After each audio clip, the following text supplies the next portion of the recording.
Assalamualaikum warahmatullahi wabarakatuh. Hari ini kita akan belajar tentang memerankan isi dari fabel. Nah, apa itu fabel? Fabel pada dasarnya merupakan cerita pendek berupa dongeng yang menggambarkan watak dan budi pekerti manusia yang diibaratkan dengan binatang. Karakter yang terdapat pada binatang dianggap mewakili karakter manusia sehingga diceritakan mampu berbicara dan bertindak seperti manusia. Dalam memerankan isi fabel, pembicara diharapkan pada kegiatan berbicara. Nah, berbicara sendiri merupakan salah satu aspek berbahasa yang bersifat aktif dan representatif. Dikatakan representatif karena kegiatan berbicara merupakan cerminan sisi psikologis dari individu yang melakukan kegiatan tersebut gitu. Jadi intinya berbicara itu adalah suatu hal yang paling penting dalam memerankan isi fabel ini. Nah, oleh karena itu sebagai pembicara atau pemain perlu terlebih dahulu memahami isi cerita fabel dengan baik, di mana terdapat beberapa hal yang harus diperhatikan agar isi fabel dapat tersampaikan dengan runtut dan jelas. Yang pertama itu judul cerita. Jadi yang pertama ini kalian buat judul yang menarik sehingga dapat memicu rasa ingin tahu dari pembaca. Itu. Jadi pembaca itu penasaran dengan judul ceritanya, baru baca judul ceritanya aja udah penasaran gitu gimana isinya ya kan.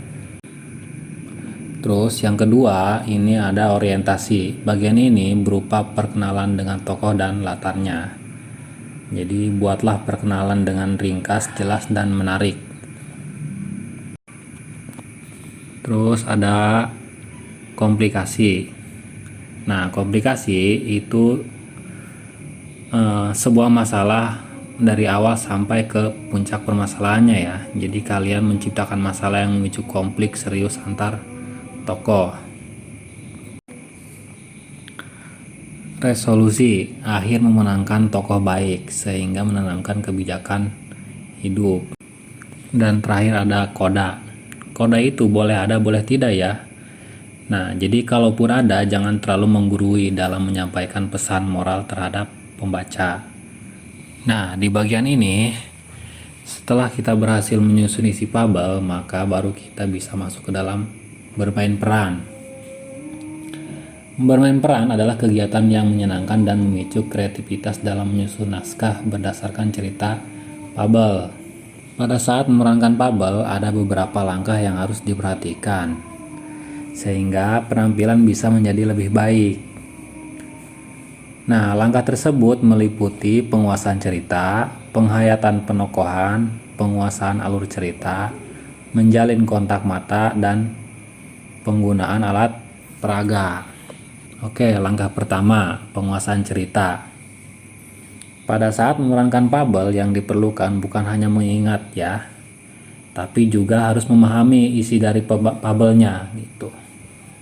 Salah satu cara yang bisa dilakukan adalah dengan menggunakan kalimat sendiri yang lebih sederhana gitu. Biasanya kan kalau misalkan menggunakan kalimat yang ada pada cerita fabel itu terlalu baku ya gitu, jadi susah gitu buat dipahaminya. Langkah kedua, menghayati penokohan. Dalam menghayati penokohan sebuah fabel, maka yang diperlukan adalah ekspresi, nada suaranya yang lucu atau seperti apa gitu, serta gaya yang dapat mendukung penghayatan. Misalnya pada cerita fabel kelinci dan serigala,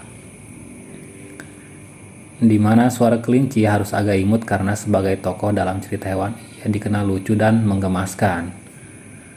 Sedangkan suara serigala harus agak serak dan nadanya agak tinggi karena serigala pada umumnya sering mengaum dan dikenal sebagai tokoh yang antagonis atau tokoh yang jahat.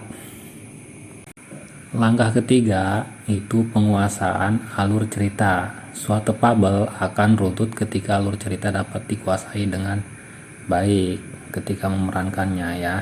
Langkah keempat, menjalin kontak mata.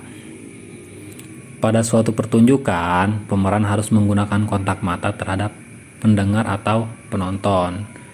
Gitu. Jadi pada saat dipentaskan harus ada kontak mata terhadap penonton atau pendengarnya. Hal ini dipastikan bisa meningkatkan daya tarik terhadap cerita.